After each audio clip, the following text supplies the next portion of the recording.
Hey everybody, it's Gauntlet X, and welcome back to some more Magic Arena. Today we have the launch of Teenage Mutant Ninja Turtles on Arena, the newest draft set. This is a smaller set and a Universes Beyond set, so not everybody's cup of tea, but I have been enjoying my time with it so far, so we are going to stick to it for at least another week here as we head into flashback draft season a little early this time around. But for now, let's dive right back into Teenage Mutant Ninja Turtles. We've got a double rare pack, so we're probably just going to take both of those. We've got a 5 mana 4/4 with trample, gets a counter and draws X cards, where X number of counters on it every single turn. Super, super strong card there. Great card advantage engine. And then Michelangelo Weirdness to 11 is your little hardened scales style ability on a stick, on a creature. That mutagen that it gives you is going to be 2+1/+1 counters by itself. So this looks like a pretty great start towards green-black +1/+1 counters. Both of these cards synergizing really well together and being powerful cards up front. Pick number 2, we get past a blue-red mythic. Well, somebody's sending us a pretty clear signal.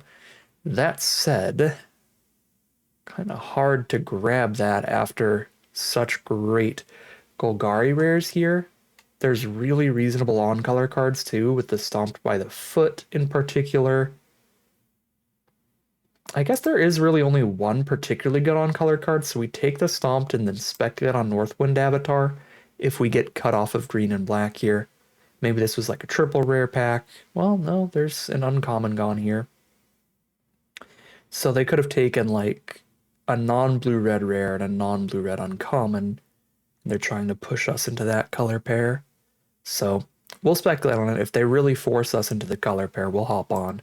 But I'm still going to leave that green-black path open for us here. Okay, pack 3, or pick 3 here. Michelangelo Game Master looks fine. Putrid Pal's pretty filler. Bebop is pretty filler. The Guac and Marshmallow Pizza is pretty filler. To be fair, pretty much the entire pack is pretty filler here. Speculative Fixing, maybe.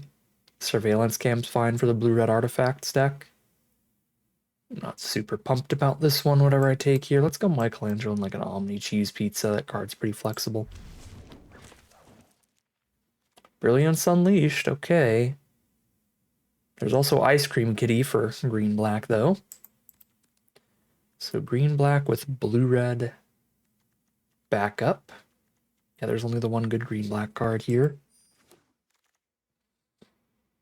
Pick number 5, there's Escape Tunnel, which is fixing in anything that we end up playing. Rocksteady for a filler finisher in green. Some really filler blue and red cards. I'll take the Rocksteady. Pick 6, Cowabunga and Punk Frogs are still here. They were like the only green cards in this pack.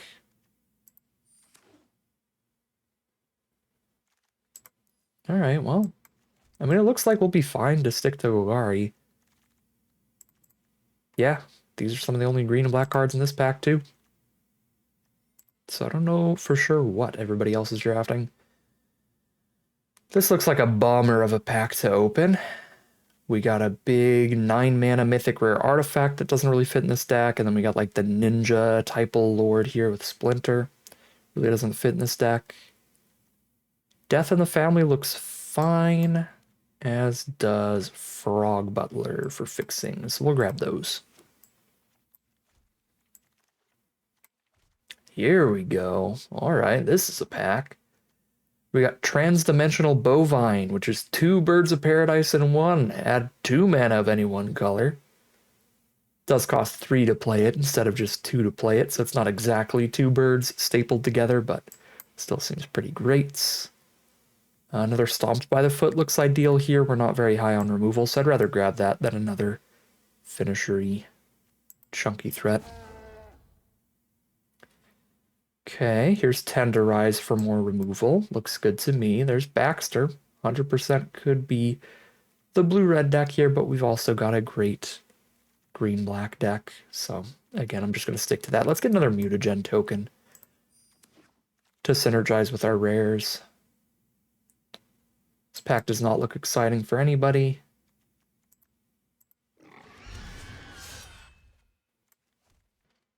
Death Toucher, filler black card.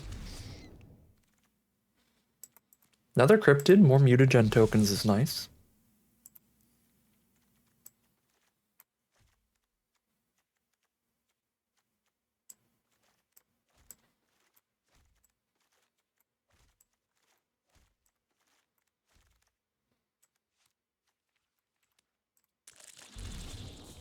All right, time for our final pack. Let's wrap this draft up. Doesn't look like we got anything super great here. I mean, this is very big, but it's also 6 mana, so obviously it should be very big. Just a big trampler, really. By the time you have 6 mana in draft, you do not need the bonus mana you're getting off of that. Probably the Nunchuck.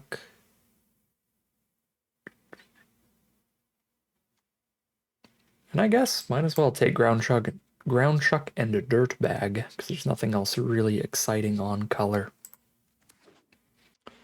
Okay, pick number 2.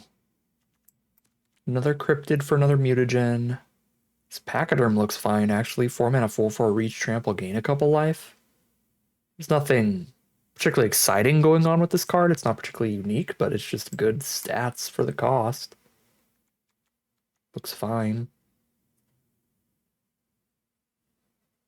Triceraton Commander does look absurd if we play a bajillion pieces of fixing. We could cast it off of just Bovine. We have 1 Escape Tunnel. We have 1 Frog Butler. Still seems like a little difficult. But that looks strong enough to almost be worth a double white splash. Might have been missing out on other potential splashes throughout this draft because I kind of forgot to be looking for those off-color rares and reading them, seeing how good they look, how strong they look. All right, Hexproof Trick and a removal spell out of green in that pack.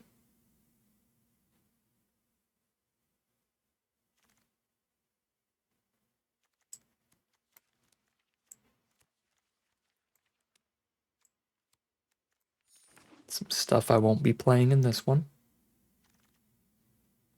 Nor here.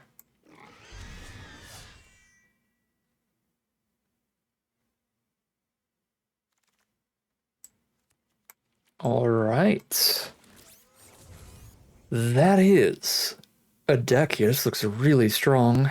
We get to cut a lot of cards.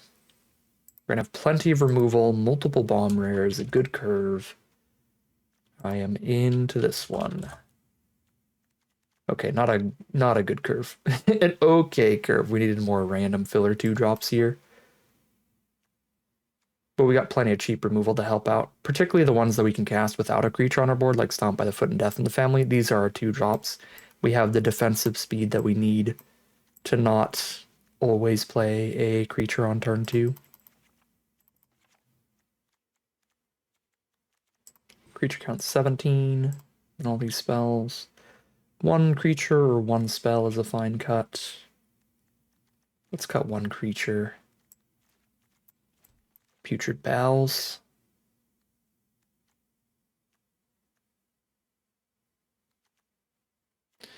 Putrid Pals and Punk Frogs both seem the most filler for sure. I'll drop the Punk Frogs. We'll keep the Putrid Pals with some mutagen tokens in this deck. And this looks very solid to me. Let's double check our colors. We have 17 green cards and 8 black. So 9-7 split with an escape tunnel works perfectly fine. We'll call it a deck here, hop in the gameplay, see how far this one can take us. All right, here we are on the draw for game number 1. Opponent is on a white deck. We'll start with our 1/1 Death Touch and see where things go from there.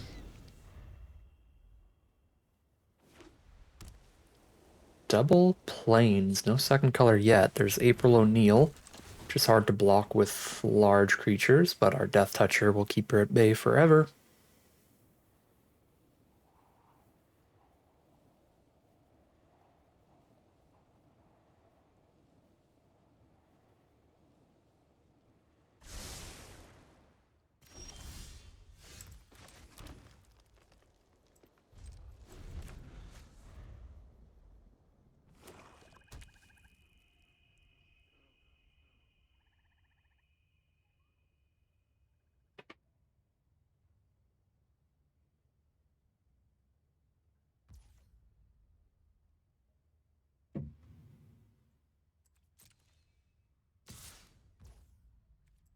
Go to 18. Oh, they just sneak it immediately? Yeah, I should have considered they are the sneak color pairs. There's at least one sneak card in every single color, but black-white is like the sneak archetype. So, it's just always block there. But I'm still brand new to the set. The entirety of my experience with this set was my early access drafts. So, I'm trying to keep the set as fresh as possible and not overanalyze things, because then I'll be done with the set in like 1 week. So, we're still learning as we go. Always block against black-white.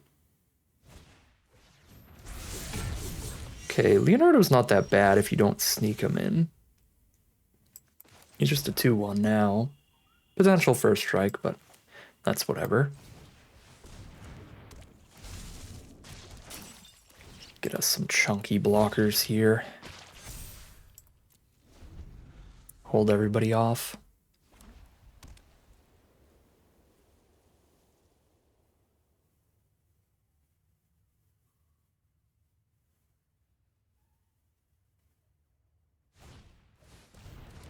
Tunnel rats.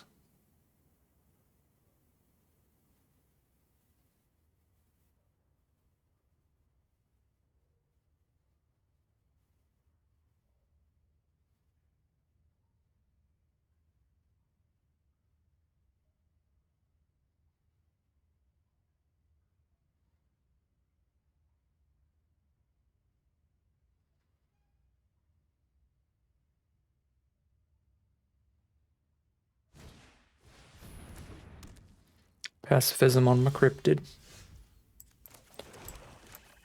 Bebop. We are in the board stall of board stalls. Feels like it's going to be one of those games where we're waiting for somebody to draw a rare, and whoever draws that rare is going to win.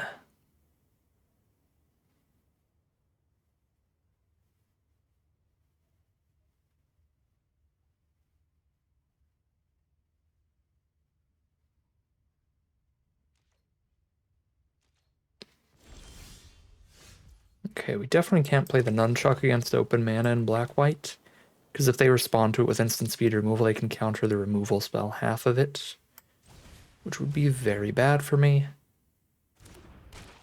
Bebop kills at least 2 of their creatures. If I throw a counter on Bebop to 5 toughness, Bebop kills 3 things.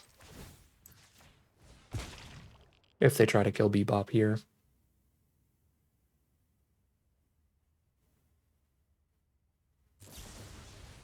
Alright, we are more than happy to get that out of the way, so that our nunchuck is safer. Do I even cast the nunchuck yet? Hold on to it for a rainy day.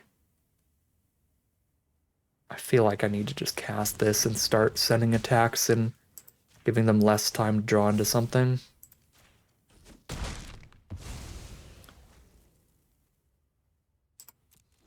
Not attacking this turn, but I will start attacking next turn to where we have the 4 toughness creature. They have to double block it to kill it, and we can start shredding their board away. They would have to block the cryptid with like 2 1/1s and a 2/2, or a 2/1 and a 2/2. We'd clear 2 things out, and then we move it around, clear more things out. Okay, so this is clearly a sneak, so we need to kill Leonardo for sure. And then if they want to sneak away a 1/1 token, that's fine.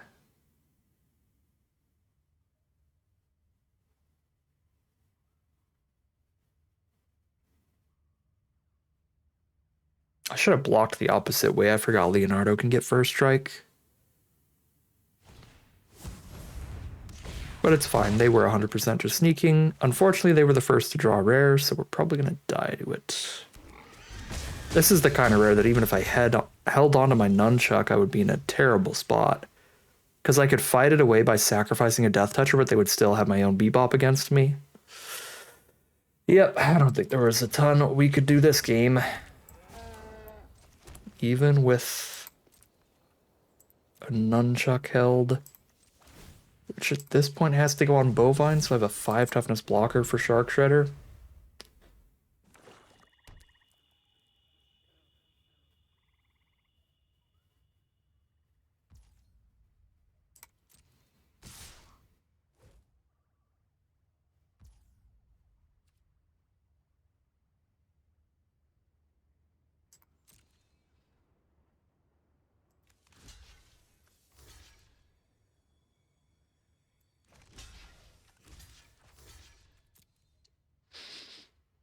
We really do not have particularly good blocks. Oh, and they have the trick to buff the whole board. You got it. 0-1 heading into game 2. Alright, here we are on the draw again for game number 2. Fine opening hand.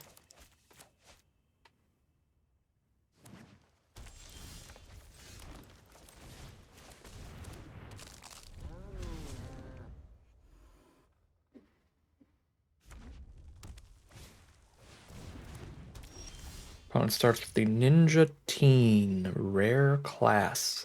It's going to drain us for life, get unblockable attacks in, and sneak things back out of the grave. That is absolutely horrifying.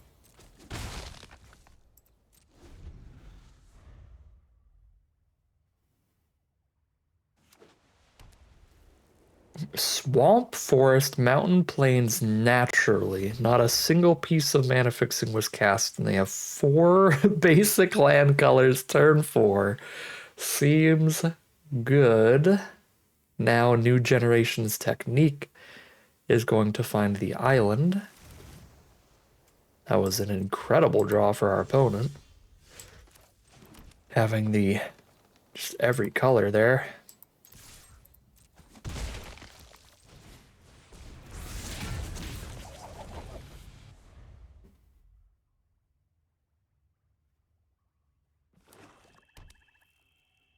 But maybe because they drew every color, it means their hand was just a bunch of lands and they don't have enough gas to try to turn this around here.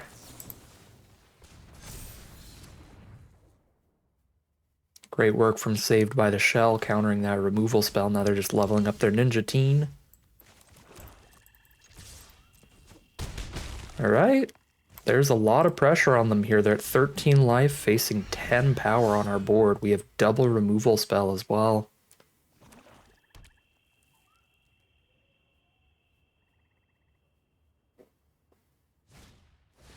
Dawn and Leo. It's a very big blocker.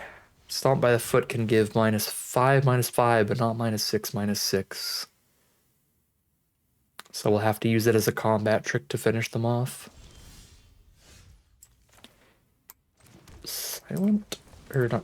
Slithering Cryptid is here.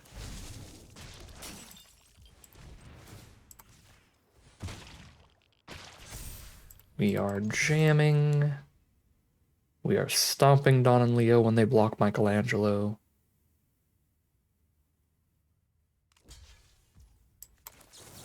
They don't really have a choice. They go to 6 and we pass.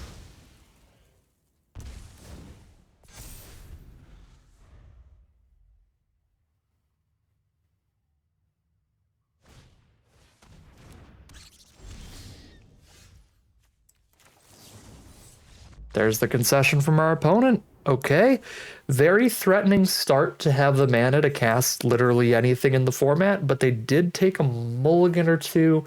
And then again, because they had all of these different colors of basics, that means most of their cards that they drew were a bunch of different basics. So luckily they just didn't have anything scary to cast with all that mana, that perfect 5 color that they found. So scary start, but still a victory for us in the end. That is a 1-1 heading into game 3. This hand's a little bit awkward. Our early removal spells being the ones that need creatures on the board is not perfect.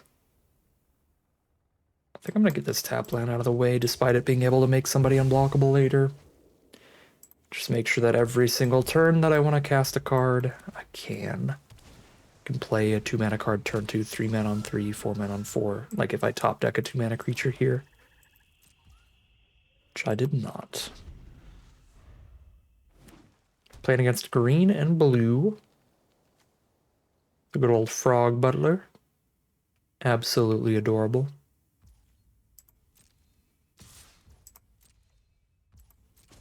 Go to 19.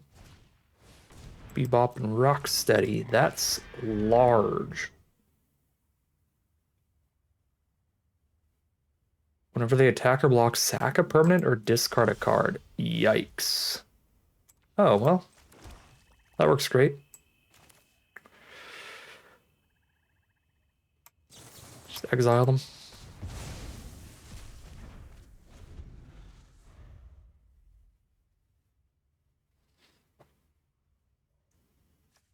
Oh, this is an instant? Oh, I thought it was like Epic Downfall.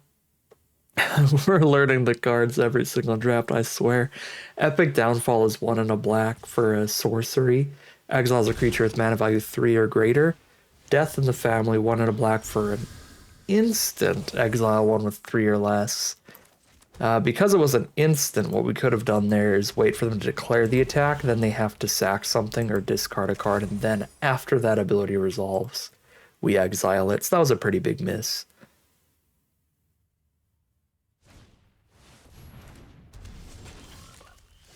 Okay. Gigantic 5/5 now.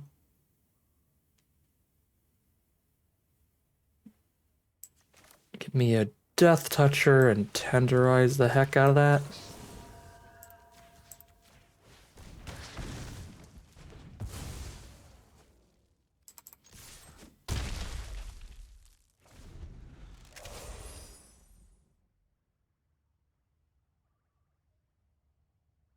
Their hand is all spells. They spent a couple turns without playing lands here.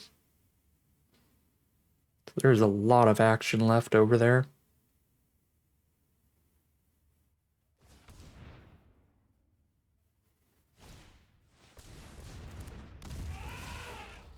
There's a Pachyderm. Nunchucks the draw. That is pretty dang good here. Because now ours is exactly big enough to kill theirs. The Butler has Death Touch anyway, so there's no reason not to attack here. It'll be the same trade with all this damage on it as without. Unless I want to tenderize the Butler to try to keep this around, but I've got a Rocksteady and a Putrid Pals coming up, so I'm not worried about it. I mean, I can still do it and just trample over for the 5. Keep a 5/5. Yeah, I mean, if they're willing to take this trade, it implies they don't have too much better to help defend them. Let's kill it. Uh-oh. 1 mana trick? Nope.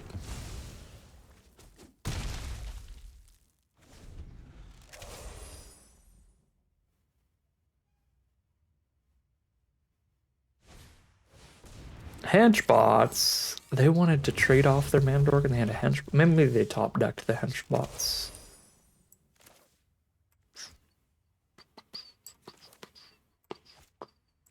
Bovine. Dumpity dump. Nunchuck is trample. I still gotta do what you gotta do. I'm not sacking the Frog Butler.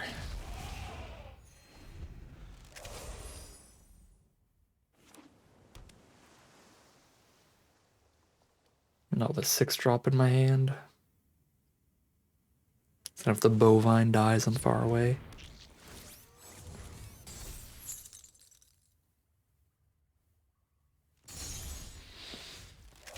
Okay.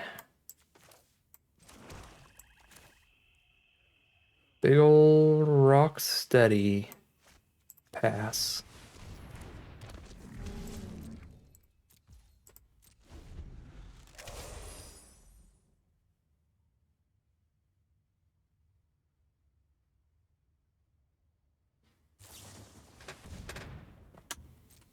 Retro Mutation, make Rocksteady a 0/1.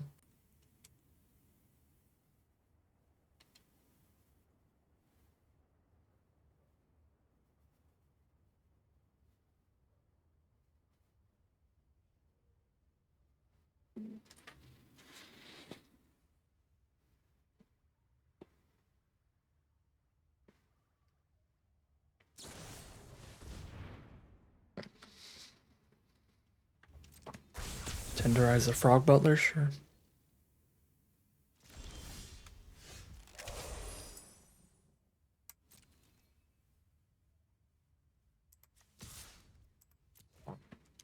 Rocksteady getting Defender is pretty rough here. Because I'd have been happy to still attack with it, and then maybe they would just block and kill it, and I could get my counters on the Putrid Pals, but it's like that is not the case. Rocksteady does not get to attack. There's their own Bovine.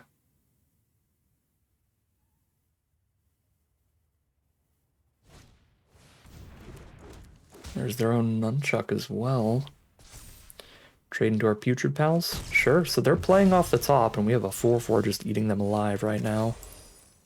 Looks great to me. Technically, they could put the Nunchuck on their Bovine and have a 5 toughness blocker against the 4-4, but then I can spend the Saved by the Shell to get that off the board.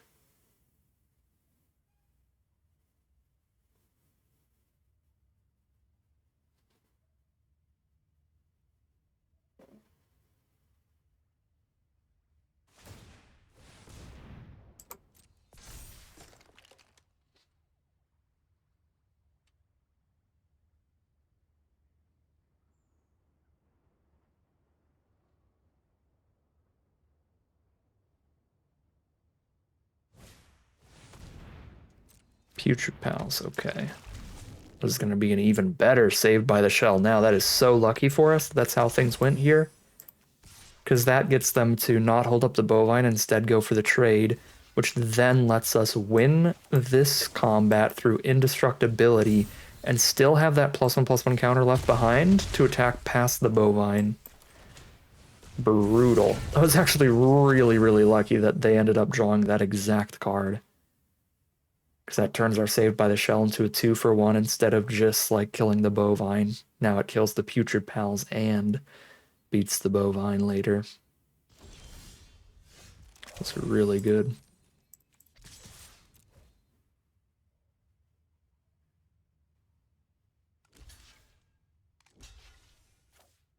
Put them to 1. Here's their final draw step.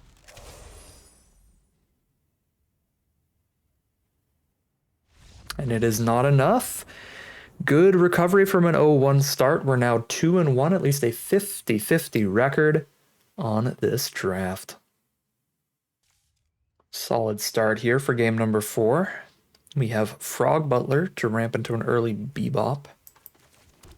We got Michelangelo in the middle of somewhere. I don't think I'm going to play him on 2. I'd rather start with the Frog Butler.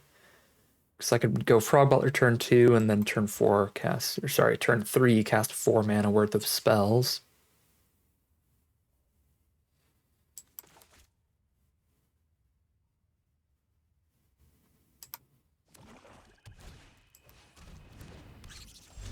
Squirrelanoids on our opponent's board.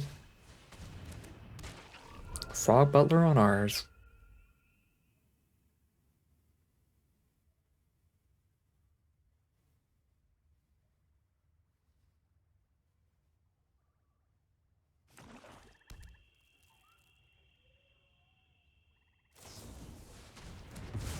They bolted the bird, or in this case the frog, and that is very tragic. Just get a 3-3 out there, I guess. I don't really think I need to save by the shell just to protect my 3-3 Michelangelo. They want to blow removal on it, that's cool. Okay.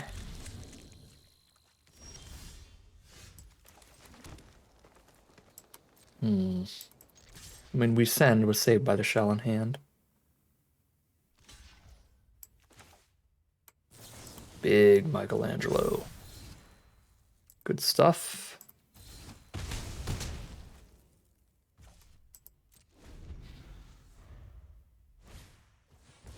Cowabunga. They're looking at the top 4, finding a mutant ninja or turtle or land.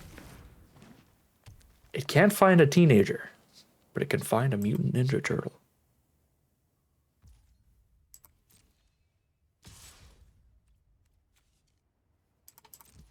Let's wait and see if they play like a Death Toucher main phase 2. Nope. Alright, well.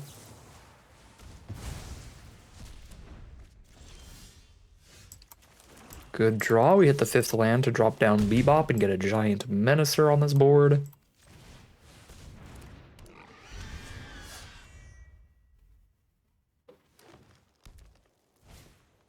Anchovian Banana Pizza. Goodbye, Bebop, I imagine. No, goodbye, Michelangelo. I think Bebop is the better card for us at this point, but they don't know how many +1/+1 counter cards we have in our deck, so it is fair to assume Michelangelo is the bigger threat, because any more mutagens are going to stack a lot of power on the board with him around. But Menace is really, really threatening when you don't have any creatures on board as well, so it's a very close pick. There's Michelangelo of their own, the uncommon, Mutant BFF. Gets mutagens every time it attacks. Stomped by the Foot is a good draw, but not perfect. Oh wait, no, it is perfect. It is perfect. I was going to say not perfect because I'd have to sack somebody to kill that, but because I have trample, it actually just is lethal, right? Exactly 6. Yeah, literally perfect draw. I don't know what I was talking about. That is 3-1. Heading into the final battle here, we have made it from an 0-1 start all the way to the final battle. I am on the play, but I don't know that I can keep a hand that doesn't have any creatures till turn 5. It's still quite risky. If we draw any cheap creatures, though, we've got the 2 cards to go well with them. But this deck doesn't have a lot of cheap creatures. It's got cheap removal it wants to draw. I feel like I'd take the mulligan on this. This is better. Drop Tenderize and keep the removal I can cast without a creature on board so that I have something that I could go turn 2, 3, 4 curve with. I can't do that with Tenderize. Perfect. So we're going to go 2, 3, 4 curve. Clear the mana to work out. I mean, if we don't draw lands, then we won't get the full curve. So we know that we're playing Cryptid, and then I guess at worst we get to put a counter on it and hold up a Death in the Family. But hopefully we're just going to draw our lands and go 3, 4, 5 curve out here. Should be very good. Perfect. Surveillance cam, sure.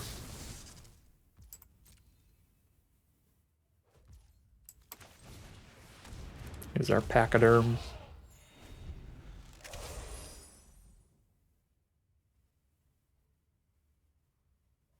Our opponent has a Weather Maker out, which is very threatening. Basically, for every 3 lands that they play, they get to shoot something for 3. So it is multiple removal spells off of that 1 card. By the time this game ends, I highly doubt it's going to trigger more than twice, but even pinging something for 3 just the 1 time is a very good deal when you're getting mana out of it every other turn anyway. Okay, so they're going to just tap Pachyderm here. Rough draw. Really hoping for land 5 there. That would have been perfect.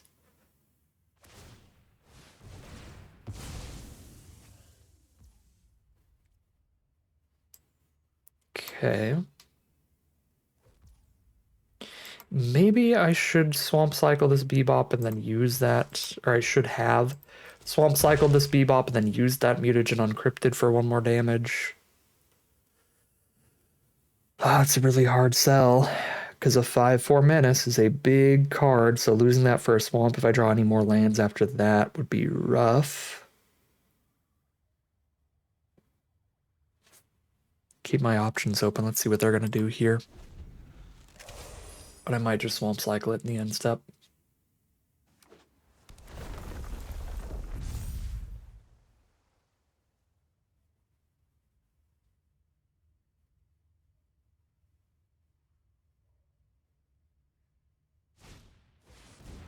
Utrom, Scientists tap and stun the Pachyderm now.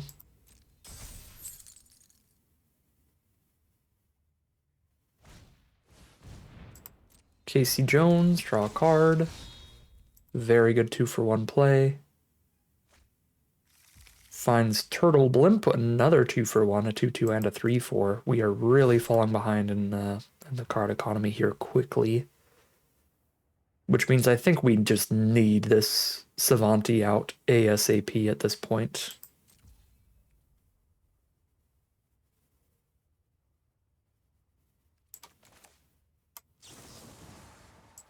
All right. I'm going to Swamp Cycle and make sure we're going to draw at least one card next turn.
Weathermaker is ready to go. Shoot the Cryptid for 3. At worst.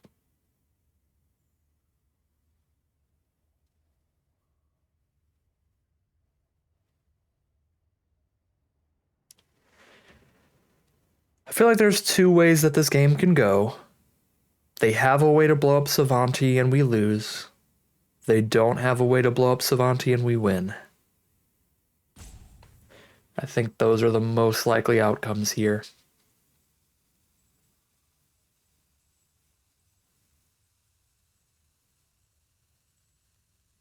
But if they don't blow up Savanti exactly this turn, I get a draw 3 next turn, and from then on, if they kill him after that, we are very in this game. Mondo Gecko.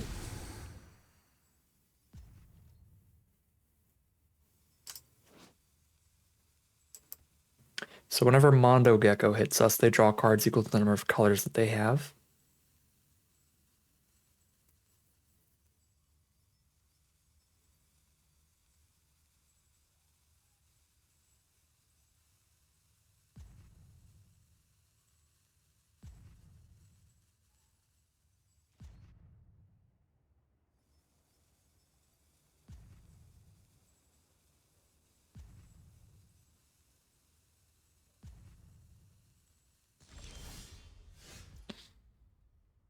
Okay. Now we see if we win or lose here. They deal with Savanti, or do they not? Move to combat.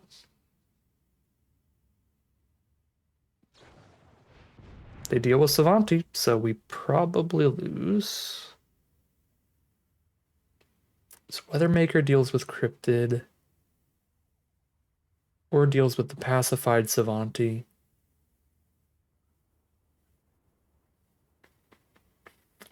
They can double block this Pachyderm. Nah, Pachyderm's definitely still sending in. No reason to send Cryptid in, though. It's just going to bounce off of the Gecko.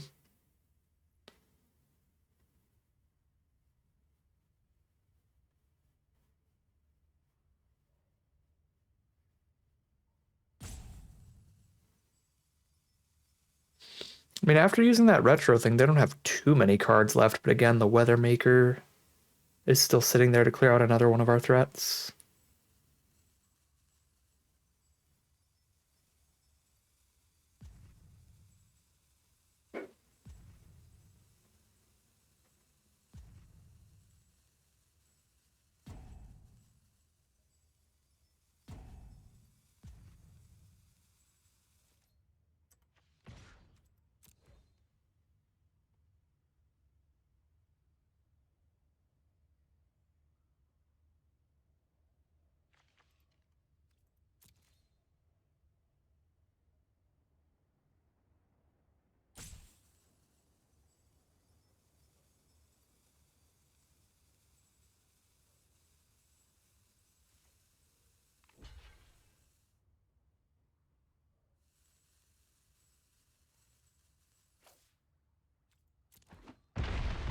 Okay, they're gonna spend Scientists and a Weathermaker trigger on a Pachyderm instead of just spending a trigger on a Cryptid.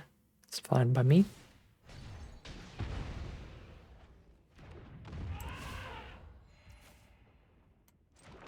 A Weathermaker trigger isn't like a full card of value, but it's something they can get at most once every 3 turns. That's only if they draw nothing but lands.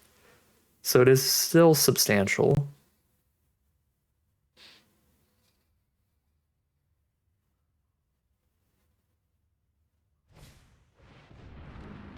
Turtle Blimp.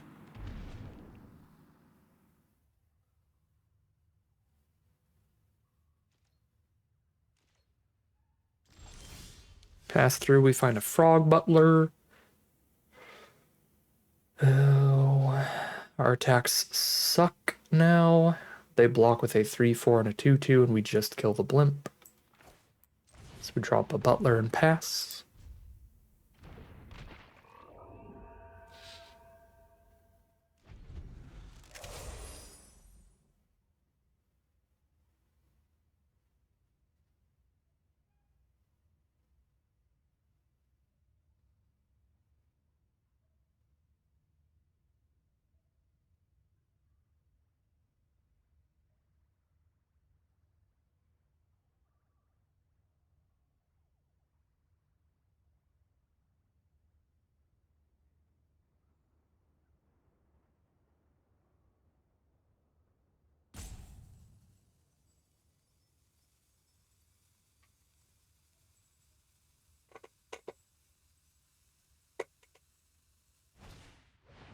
Another Turtle Blimp?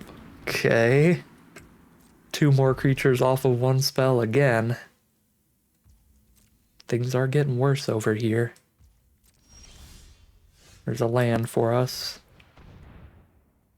Drop a Bovine and pass. I don't think any of our rares... Savanti's our best rare by a lot. I don't think any of our other rares are really enough to, like, flip a game like this. Yeah, I mean, they're all, like, good cards for their cost. Like, Michelangelo getting some extra counters. Ground Chuck and Dirtbag just being a big 8/8, but neither of those is, like... I mean, they're kind of just stat lines. They're not, like, card draw engines.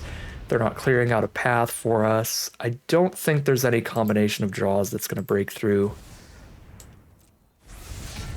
at this point.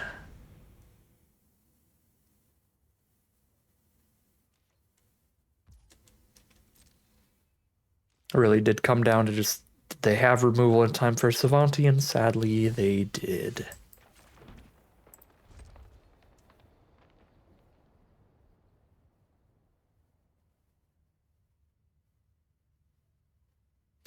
But hey, after an 0-1 start, rallying back to a 3-2 feels pretty good. This game could have gone better. I mean, I think every single one of these games could have gone better. We're making some rough misplays for sure. Like, I think early on, the turn that could have changed things a bit throughout multiple turns would be if I had just main phase Swamp Cycled the Bebop, so that I'd have mana for Death in the Family plus a mutagen token that turn, and then just crack the mutagen on the Cryptid earlier. We'd get a few more points of damage in at that point. I mean, I don't think that it's significant enough that it would have like got us into a winning position or anything, but we could have played it better.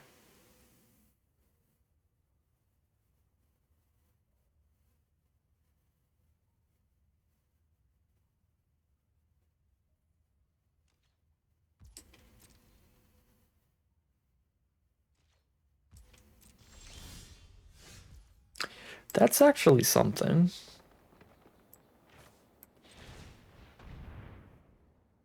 Being able to sack the Savanti here to draw a card.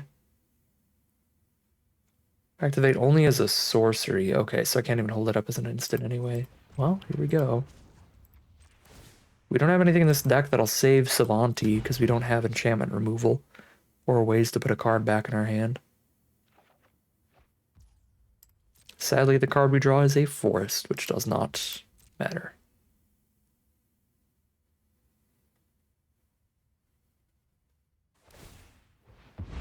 Opponent eats their spicy oatmeal pizza.